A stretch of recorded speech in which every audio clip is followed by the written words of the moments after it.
Baby egg moisturising milk whites. இது வந்து ரொம்ப சாஃப்ட் அண்ட் ப்ரீமியமாக இருக்கும். அஃபோர்டபுள் ப்ரைஸ்லும் இருந்துச்சு. ஸோ அதனால நான் இதை வந்து உங்களுக்கு இதை சொல்லுவேன். ஸோ அதாவது பாலிஸ்டரோட இது பார்த்தாலும் காட்டனோட இது பார்த்தாலும் ரெண்டுமே ஒரே மாதிரி இருக்கும்னு சொல்லுவாங்க இல்லையா?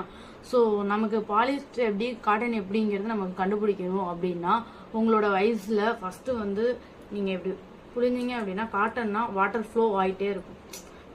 அந்த வாட்டரோட ஈரப்பதம் நமக்கு தெரியும் இது வந்து காட்டனா இல்லையா அப்படின்னு சொல்லிட்டு. பாலிஸ்டரில் லைட்டாக தான் இருக்கும், ஈரப்பதங்கிறது நமக்கு தெரியாது. தென் இந்த காட்டனை கிழிச்ச உடனே கிழிஞ்சிரும். பாலிஸ்டர் இப்படி இருக்காது. ஸோ பேபிக்கு மோஸ்ட்லி நம்ம காட்டன் யூஸ் பண்ணுறது தான் நல்லது அப்படிங்கிறது சொல்லுவாங்க. ஸோ நெக்ஸ்ட்டு ஒரு வைப்ஸை வச்சு நான் உங்களுக்கு டெமோவே காட்டுறேன். உங்களுக்கு இந்த வீடியோ வேணும்னா என்னை சப்ஸ்கிரைப் பண்ணிக்கோங்க. சப்ஸ்கிரைப் பண்ணிட்டு பெல் பட்டன் ஆன் பண்ணிக்கோங்க.